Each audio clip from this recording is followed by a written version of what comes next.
Muy bien, vamos a tratar aquí problemas de minimización en donde vamos a considerar el fenómeno de la refracción de la luz, así como el problema de la braquistócrona.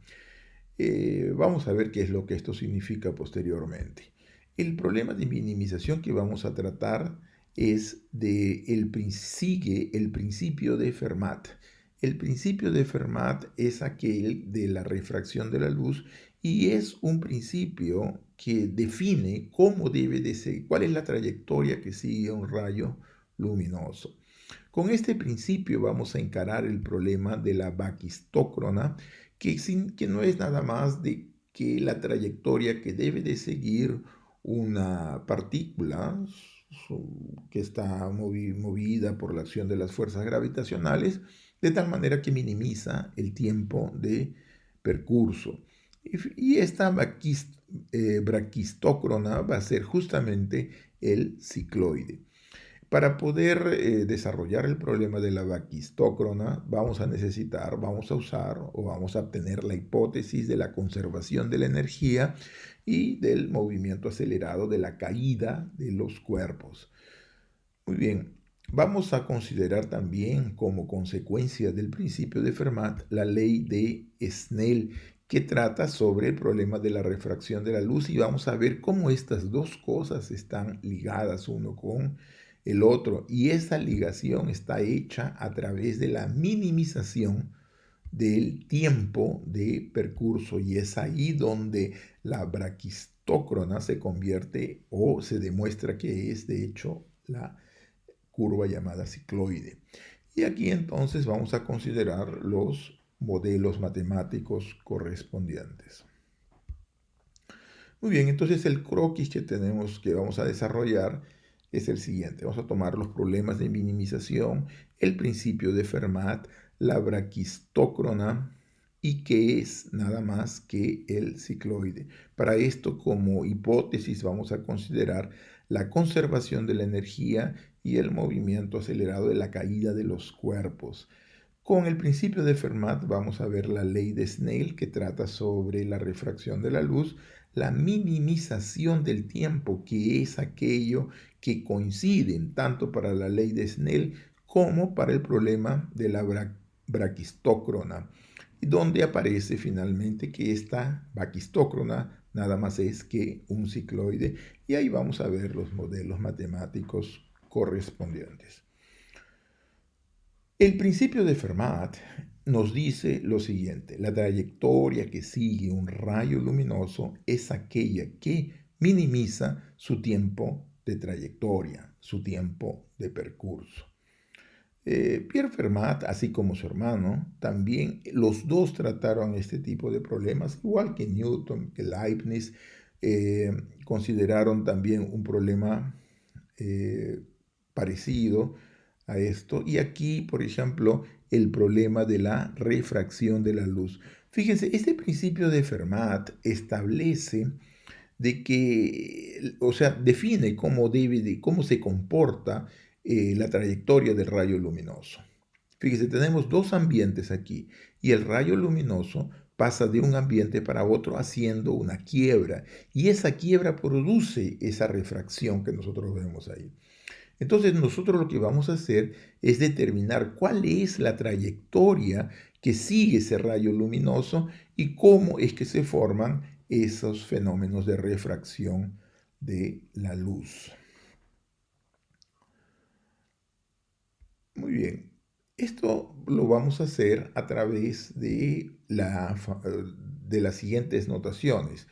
Por ejemplo, vamos a considerar que el rayo parte del punto A y sigue una trayectoria rectilínea, porque dentro del agua, por ejemplo, el punto A está debajo del agua, donde la luz tiene una velocidad v1, sigue hasta el punto de la superficie, el punto de contacto de la superficie que se encuentra a X unidades a la derecha del origen de coordenadas que hemos dibujado ahí.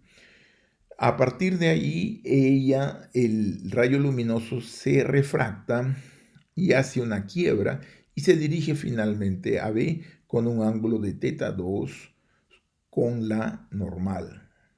y eso es lo que produce la refracción de la luz. Entonces aquí estamos colocando unas medidas. El punto de salida del agua, del rayo luminoso, se encuentra a X unidades a la derecha del origen de coordenadas y el punto B está a B minúscula unidades del origen de coordenadas D. B se encuentra también a D unidades acima del nivel del agua y A se encuentra C unidades debajo del nivel del aire. Muy bien, aquí tenemos dos ambientes, agua y aire. La luz se propaga a velocidades diferentes en medios diferentes. O sea, la luz se propaga a una velocidad V1 en el agua, es más lenta, y una velocidad V2 en el aire, que es más rápida, ¿no? Y vamos a notarla por V1, la velocidad de la luz en el agua, ¿no? La parte más, V1 es la parte del agua, y V2 la velocidad de la luz en el aire. Queremos determinar la trayectoria que sigue el rayo luminoso que partiendo del punto A llega hasta el punto B. Entonces nosotros tenemos esta trayectoria.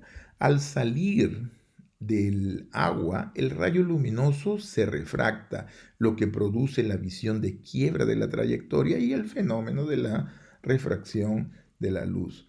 La trayectoria que sigue el rayo luminoso es la definida por la ley de Snell, como la vamos a ver posteriormente. Entonces ella sigue básicamente esa trayectoria. Y aquí, por ejemplo, vamos a colocar los puntos que entran y que son importantes dentro de este análisis matemático. Primero, el ángulo que hace la trayectoria del rayo luminoso con la normal. Entonces, dentro del agua, la luz, la trayectoria del rayo luminoso hace un ángulo de θ1 con la normal, y en el aire, la trayectoria del rayo luminoso hace un ángulo θ2 con la normal, como vemos en la figura.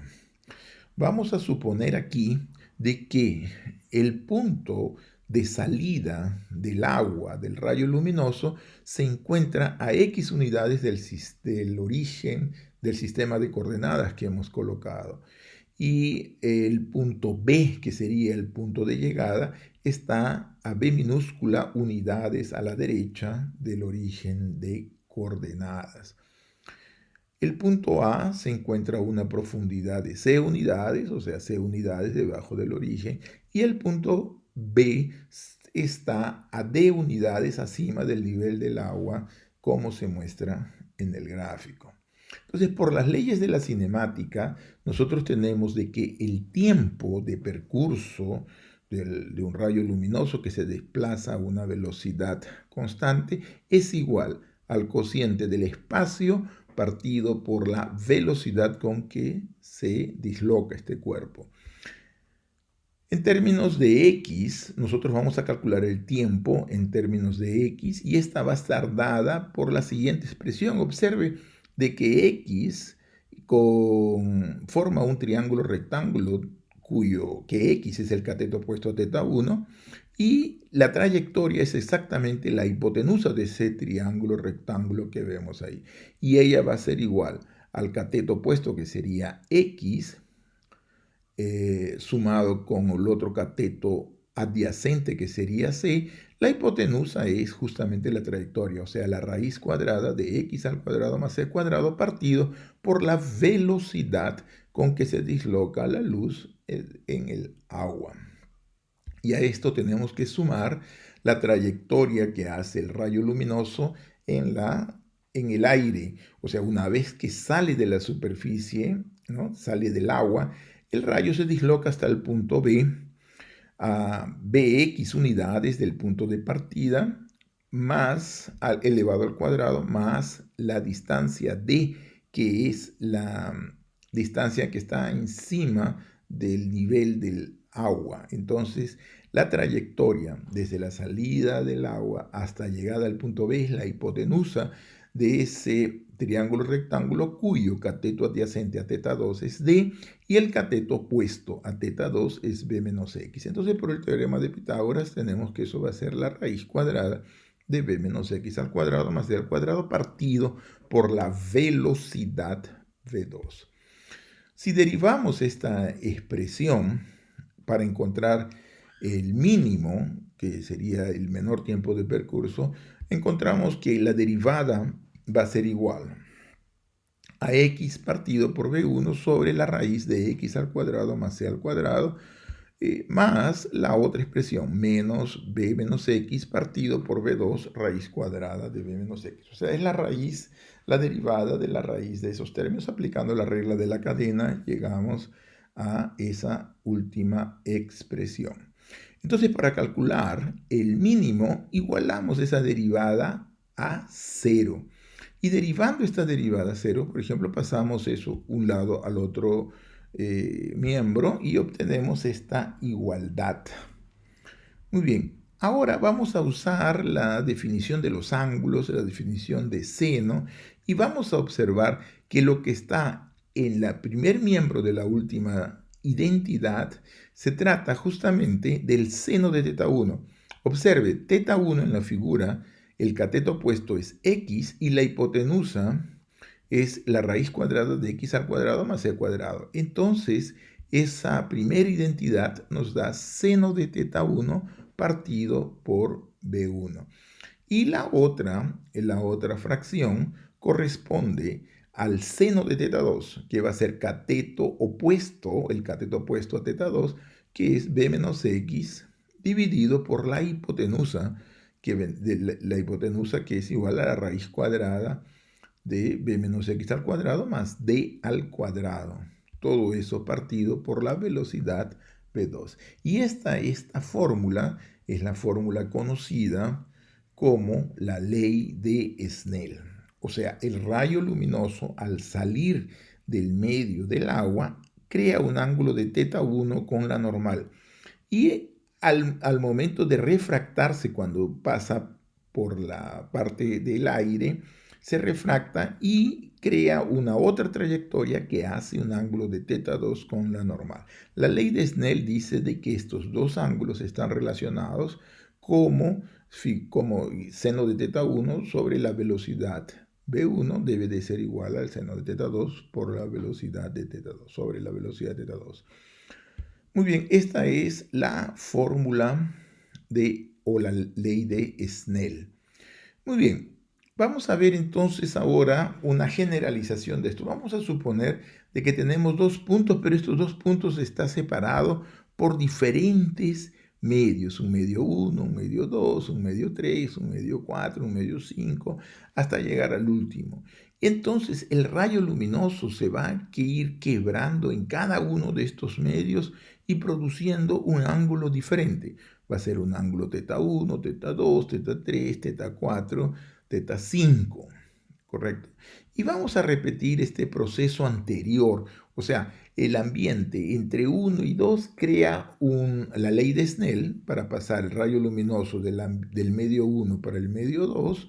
Tenemos que seno de θ1 dividido por la velocidad v1 debe de ser igual a seno de θ2 partido por la velocidad de v2, o sea, la velocidad de la luz en el medio 2. Si repetimos el procedimiento anterior entre el ambiente 2 y 3, vamos a obtener que el seno de alfa 2 partido por la velocidad de la luz en el medio 2 debe de ser igual al seno de alfa 3 partido por la velocidad de la luz en el medio 3. Muy bien, en general podemos continuar del medio 3 para el medio 4, del medio 4 para el medio 5 o de cualquier medio. Ahí automáticamente vamos a tener de que el seno del alfa sub i dividido por la velocidad en el medio i debe ser igual al seno de alfa j dividido por la velocidad de la luz en el medio j. Muy bien, entonces esto nos está diciendo que el cociente del seno del ángulo que hace la trayectoria del rayo luminoso con la normal debe de ser una constante, ¿no? Esto es lo que significa de que el seno de alfa dividido por la velocidad de la luz en ese medio debe de ser constante. Muy bien, entonces para minimizar, porque al final de cuentas esto fue obtenido por el principio de Fermat que minimiza el tiempo de percurso. Entonces la condición para que minimice el tiempo de percurso debe ser que la trayectoria debe de ser tal que el ángulo que hace el rayo luminoso con la normal dividido por la velocidad con que ella se disloca, debe de ser una constante, ¿correcto? Entonces, para minimizar el tiempo de percurso entre A y B, el cociente entre la velocidad y el ángulo con la normal debe de ser constantes. O sea, el cociente de, del seno del ángulo dividido por la velocidad debe de ser una constante. Muy bien. Por tanto, el rayo luminoso sigue una trayectoria poligonal, o sea, sigue una trayectoria curva.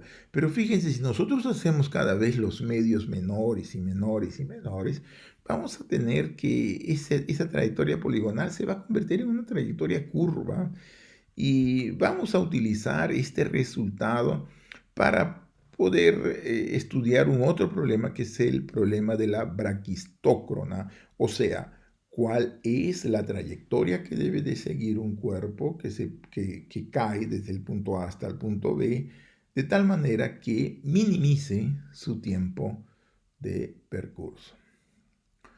Muy bien, vamos a considerar este nuevo problema, el problema de la braquistócrona. La braquistócrona es un nombre muy raro y esto se llama así por causa del origen griego. Esta palabra viene de braquistos, que significa lo más corto, y cronos, tiempo. O sea, braquistona sería eh, lo, lo, el, la trayectoria que tiene menor tiempo. Entonces, este problema consiste en encontrar la trayectoria que minimiza el tiempo de percurso entre dos puntos, A y B. No necesariamente aquí la trayectoria más corta es más rápida. Ella va a depender de la velocidad con que se va dislocando el cuerpo. Aquí tenemos entonces que aplicar una cosa semejante a la ley de Snell. Entonces vamos a considerar, por ejemplo, nuestro sistema de coordenadas y vamos a tomar dos puntos, A y B. ¿Cuál debe de ser la trayectoria que debe de seguir un cuerpo sobre la acción de la gravedad que va desde A hasta B para que el tiempo de percurso sea el mínimo posible? Entonces la primera cosa que se nos presenta es pensar en una recta. Entonces, si el cuerpo sigue una dirección rectilínea, podríamos pensar que el tiempo es mínimo, pero el segmento de recta lo único que hace entre dos puntos es la menor distancia, pero no quiere decir que la menor distancia sea aquella que va a minimizar el tiempo de percurso. Vamos a ver que esto no es verdad.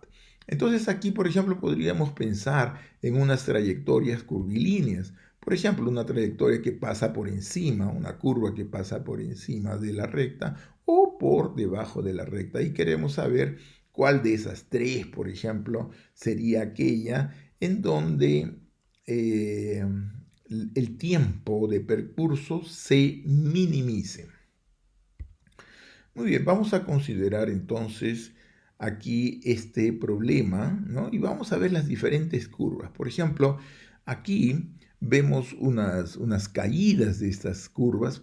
Estas caídas de estos cuerpos que están sucediéndose ahí son debido a la acción de la gravedad. O sea, nosotros estamos suponiendo de que los cuerpos tienen un determinado peso y ese peso hace con que ellos estén cayendo. Ahora, el problema que nosotros tenemos es queremos encontrar cuál es la trayectoria que debe de seguir este cuerpo para que minimice el tiempo de percurso que tiene hasta llegar al punto B. Si nosotros observamos, el gráfico ya nos está diciendo, o sea, las trayectorias ya nos está diciendo que la línea recta, por ejemplo, sería la trayectoria más lenta.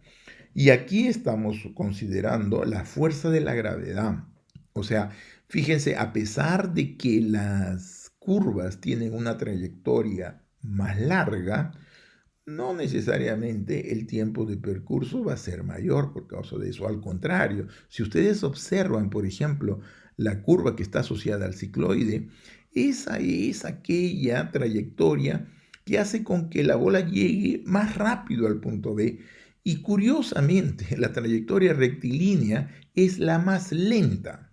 Nosotros vamos a ver cómo se justifica esta cosa que se verifica en todo sistema conservativo, por qué, siguiendo una trayectoria más larga, el tiempo de percurso es menor. Muy bien, vamos a ver entonces, a aplicar entonces aquí la ley de Snell, porque recordemos que en cada punto la velocidad con que se mueve la partícula va cambiando. Entonces, si en cada punto va cambiando, evidentemente no va a ser un segmento de recta el que va a minimizar el tiempo de percurso. Recordemos de que la velocidad cambia por causa de la fuerza de la gravedad. La velocidad es una velocidad acelerada. Entonces, de acuerdo con la ley de Snell, el seno que hace el ángulo de la trayectoria con la normal dividido por la velocidad con que se disloca el cuerpo debe de ser una constante. Muy bien, vamos a considerar entonces nuevamente estos dos puntos y vamos a hacer un análisis a través del cálculo diferencial.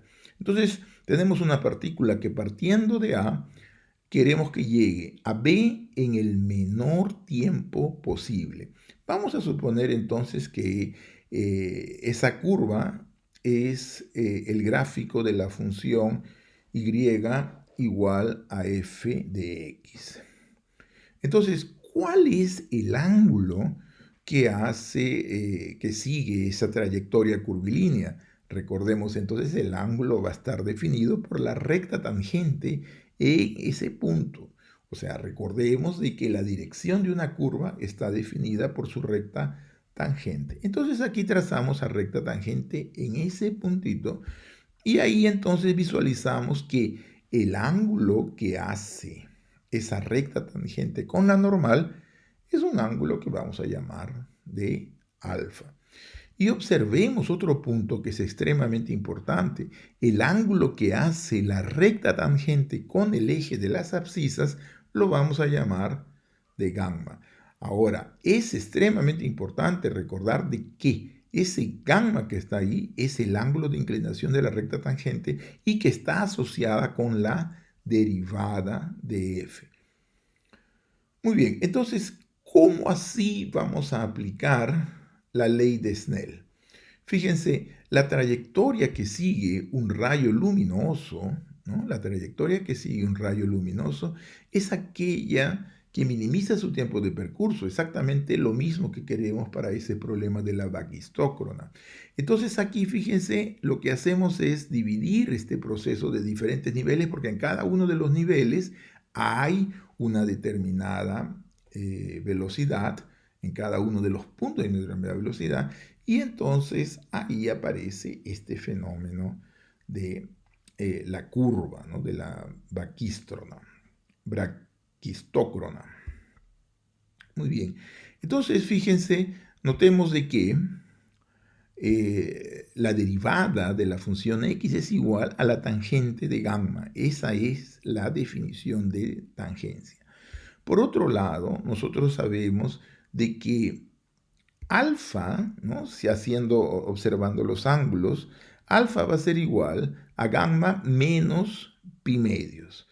Porque hacemos en ese triángulo rectángulo que aparece ahí, el complementario de este triángulo rectángulo es el suplementar de gamma. Por tanto, alfa es igual a gamma menos pi medios. Por tanto, el seno de alfa va a ser igual al seno de gamma menos pi medios, que desarrollando la diferencia de senos nos da menos coseno de gamma. Entonces aquí, por ejemplo, vamos a ver cómo es que, a qué vale el coseno si la tangente de gamma es igual a la derivada. Vamos a usar nuestro triángulo y ahí observamos que la tangente de gamma es igual a la derivada. Entonces podemos suponer que nuestro triángulo rectángulo tiene cateto opuesto igual a la derivada de f y cateto adyacente igual a 1. Si es así, entonces el coseno de gamma va a ser igual a menos 1 dividido por la raíz cuadrada de 1 más la derivada de x al cuadrado. Muy bien, entonces ahí ya tenemos nuestra expresión y recordemos, de la ley de la conservación de la energía, ¿no? Tenemos esta última fórmula. Porque fíjense, nos falta determinar la velocidad, porque para aplicar la ley de Snell tenemos que decir que el seno de alfa dividido por la velocidad en que está yendo el cuerpo debe de ser una constante. Entonces, nos falta para poder aplicar este principio calcular la velocidad. Más de la conservación de la energía que nosotros vemos allí. ¿Qué cosa nos dice la conservación de la energía? La conservación de la energía nos dice que la energía potencial debe de ser igual a la energía cinética en todos sus puntos. Entonces la energía potencial en el punto X debe de ser igual a la masa por la gravedad. Ese es el h menos el y. El h es la altura en que se encuentra el punto A y el y es lo que corresponde a la ordenada de x. Entonces, en el puntito que nosotros hemos aplicado la tangencia, la altura correspondiente sería h, que es la altura desde a menos y. Muy bien, entonces esta debe de ser igual a la mitad de la masa por la velocidad al cuadrado, de donde obtenemos de que la velocidad debe de ser igual a la raíz cuadrada de 2g que multiplica a h menos y. Entonces ahora sí ya estamos en condiciones de aplicar la ley de Snell en este caso y por tanto el seno de alfa que vale 1 partido por la raíz cuadrada de 1 más f' al cuadrado partido por la velocidad debe de ser igual a una constante. Entonces ahí tenemos esa última expresión que envuelve la derivada y envuelve la velocidad con que se está dislocando el cuerpo que está yendo de A para B. Muy bien, entonces aquí elevamos al cuadrado y obtenemos esta otra expresión. O sea, pasamos para el segundo miembro, elevamos al cuadrado, nos sale 1 más la derivada de f al cuadrado. Debe de ser igual a 1 partido por 2 veces g c al cuadrado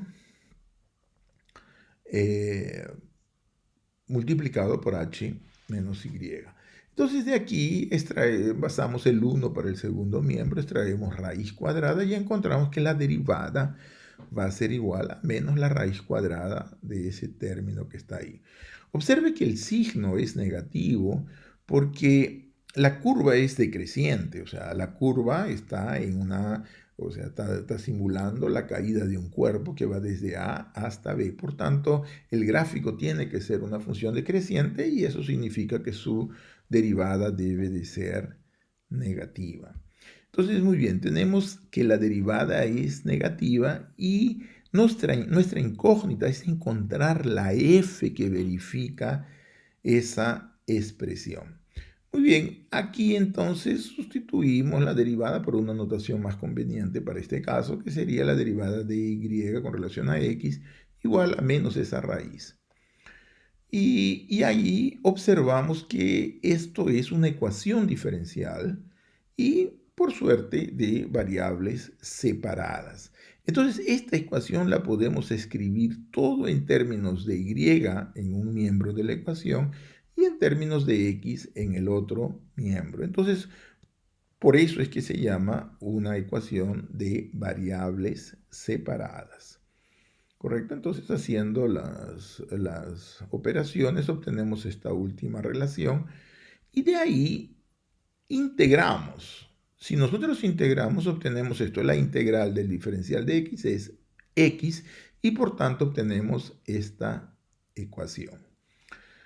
Haciendo el cambio de variables, vamos a hacer un cambio de variables aquí. El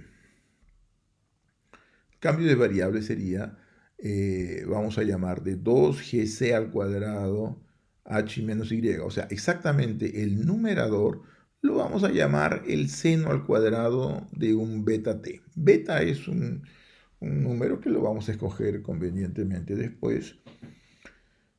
Y entonces, si nosotros tenemos esta expresión, el diferencial de y, o sea, g menos gc cuadrado diferencial de y, va a ser igual a beta seno de beta t coseno de beta t diferencial de t. Observe que los números 2 que aparece de la derivada de seno al cuadrado y 2 que aparecen se cancelaron, ¿correcto? Sustituyendo estos diferenciales en la integral y sustituyendo estas variables, encontramos que la integral de la raíz de esas expresiones más complejas se pueden escribir como menos beta gc al cuadrado integral del seno de beta multiplicado por el diferencial de y, que sería seno de beta coseno de beta diferencial de t, dividido todo eso por el coseno de t. Simplificando coseno de t, obtenemos que esto finalmente se escribe como menos beta partido por gc al cuadrado integral del seno cuadrado de beta t. Muy bien, entonces esta última expresión la trabajamos un poco. Tenemos que calcular cuánto vale la integral del seno cuadrado de beta. Y para esto usamos las fórmulas de ángulo doble. Estas fórmulas de ángulo doble nos dice de que el seno al cuadrado puede ser escrito como 1 menos coseno del ángulo doble dividido por 2. Entonces ahora esta última expresión ya es una integral inmediata y ella nos da menos beta sobre 2g al cuadrado c2 menos t, que sería la integral de 1 medio, ahí, y menos el seno de 2 beta t partido por 2 beta. Haciendo las operaciones del caso, sacamos como factor común el 2 beta que tenemos ahí. Esa integral va a ser igual a esta última relación, menos beta al cuadrado partido por 4gc al cuadrado multiplicado por 2 beta t. Y esto debe de ser igual a menos x, ¿no? Que era la ecuación original de nuestro problema. Muy bien, por otro lado, nosotros tenemos que esta expresión, ¿no? Va a ser igual al seno cuadrado y h menos y, por tanto, puede ser escrito como este cociente, ¿correcto? Y ahí observe que el seno al cuadrado de beta, que era la sustitución que nosotros hemos hecho, en términos del coseno del ángulo doble, es dada por esa expresión. ¿De dónde obtenemos exactamente que y se escribe como la diferencia de h menos 1 entre 4g, 1 menos coseno de 2 beta t. Y x es igual a esa expresión. O sea, fíjense, hemos encontrado las coordenadas paramétricas de la solución de nuestro problema. Y esas coordenadas paramétricas corresponden a al cicloide, ¿no? Vamos a ver cómo es que esto de hecho es un cicloide. Fíjense, aquí nosotros tenemos que el problema del baquistócrona, por ejemplo, es dada por el cicloide, que es nada más ni nada menos la curva que se genera cuando un círculo, sin resbalar, se desplaza sobre esta cosa. O sea, ella va generando como si hubieran colocado un chiclete en la llanta de su bicicleta. Entonces ella, al momento de dar vueltas, ese chiclete comienza a hacer esa curva. Y esa curva es llamada de cicloide. Fíjense, aquí está un poco más claro. Y aquí tenemos, por ejemplo, este ciclista que está yendo. Observe cómo que este punto de la, de la cosa se está avanzando aquí, ¿correcto?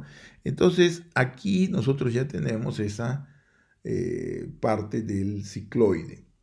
Lo que vamos a hacer ahora es deducir finalmente, ¿no? Vamos a hacer la deducción de la curva, de esta curva llamada cicloide.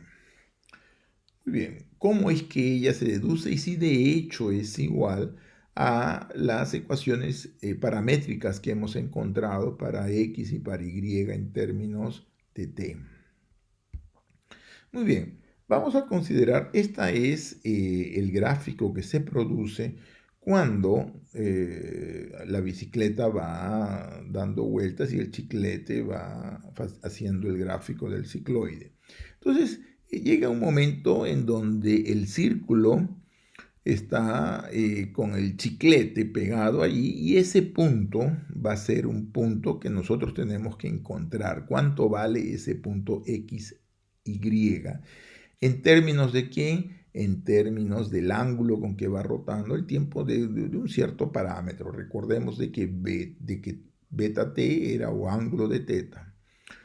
Muy bien, entonces aquí lo que hacemos es, vamos a tomar el centro del círculo y observamos dos cosas. Primero, que el puntito que define la curva al centro está dada por esa recta oblicua que nosotros vemos ahí y la distancia del centro hasta la superficie va a ser igual al radio, ¿correcto? Entonces el radio, fíjense,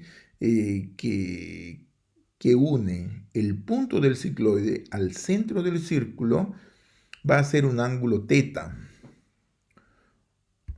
Muy bien, ese ángulo teta, fíjense, va a tener desde hasta el centro del círculo, ha recorrido una distancia de teta b, porque si ustedes observan, como el círculo ha rodado sin resbalar, entonces lo que ha rodado es exactamente igual al arco que ha hecho el círculo. Y si nosotros tenemos de que el arco que ha hecho el círculo es de teta, entonces eso va a ser teta multiplicado por r. Ese va a ser el arco que ha hecho el círculo, ¿correcto? Todo ese arco que ha hecho el círculo.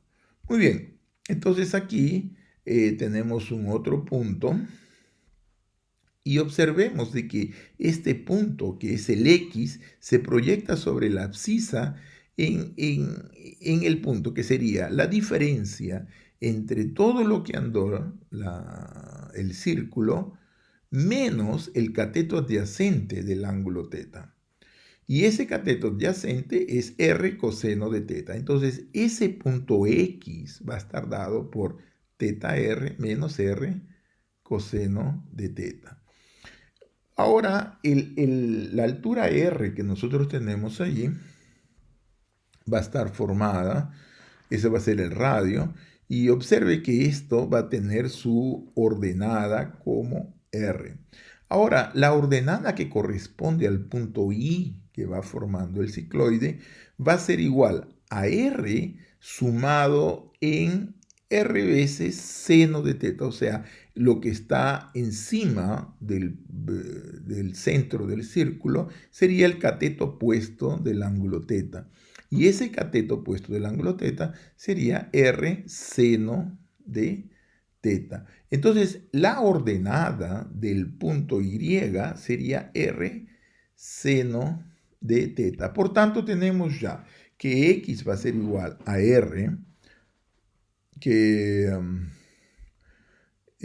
multiplica a teta menos coseno de teta, y y va a ser igual a r, que multiplica a 1 más seno de teta. Y esas entonces corresponden a las coordenadas del cicloide, ¿correcto? Esa es la coordenada del cicloide.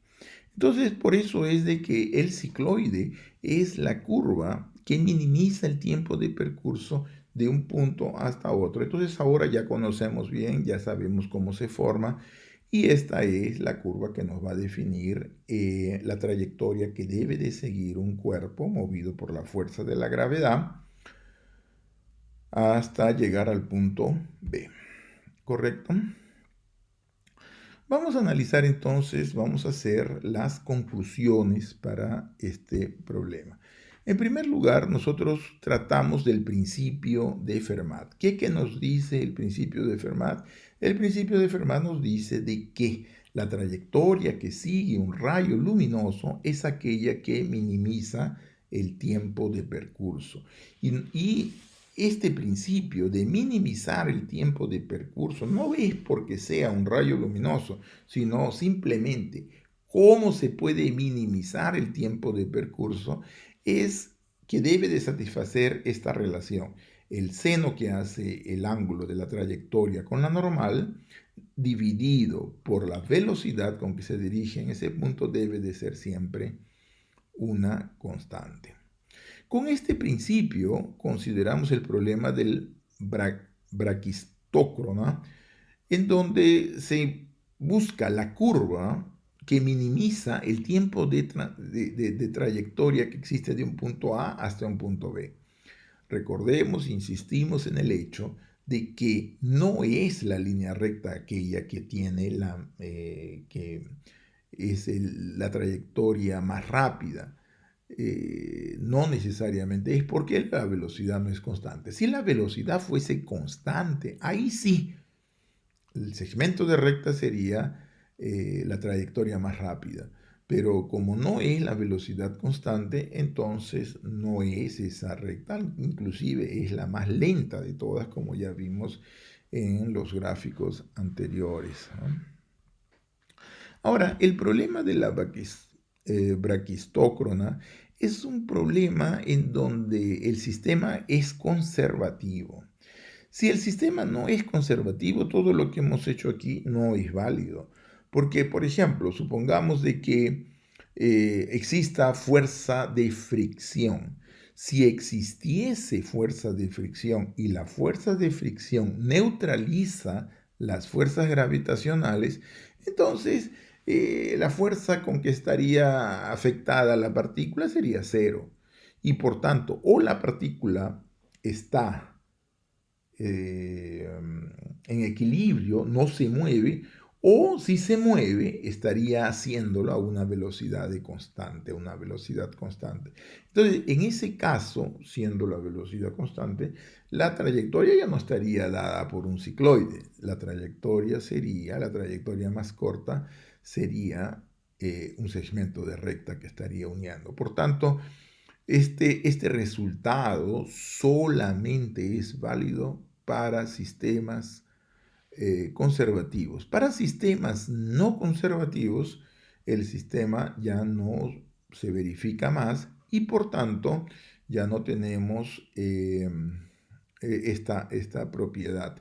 Entonces, en el caso en de que exista fricción, por ejemplo, puede todavía haber la posibilidad de que no sea una línea recta la que minimiza el tiempo, porque puede ser de que la fricción sea mucho menor que las fuerzas gravitacionales, entonces continúa habiendo una aceleración, pero la aceleración ya no sería exactamente igual a g, sino sería g menos las fuerzas de fricción.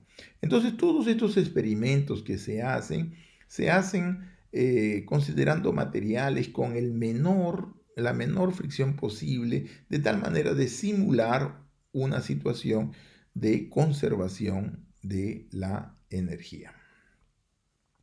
Muy bien, entonces aquí hemos visto el primer ejemplo de situaciones que suceden con mínimos. Vamos a ver que existen muchos otros problemas que suceden en la vida real y que son productos de una minimización. Por ejemplo, adelantando una cosa, las famosas bolas que se producen de jabón, por ejemplo.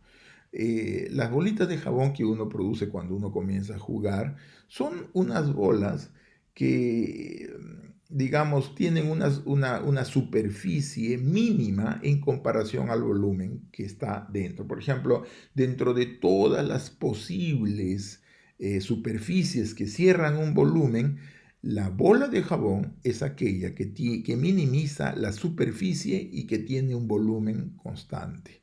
Entonces, vamos a ver muchos ejemplos más, inclusive ejemplos cómo las abejas construyen sus panales para poder hacer la miel. Ellos también utilizan un principio de minimización y los principios de minimización en ingeniería, o sea, la posición de equilibrio de los cuerpos elásticos, ¿no? Por ejemplo, si nosotros vemos unos techos de madera, los techos de madera en casas que son de madera, vemos que tienen una deformación. O sea, la madera inicialmente se encuentra en una posición horizontal, pero después del equilibrio ella se cambia y se deforma un poco. Y esa posición de equilibrio es aquella que minimiza la energía potencial elástica. Vamos a ver estos modelos en la próxima aula.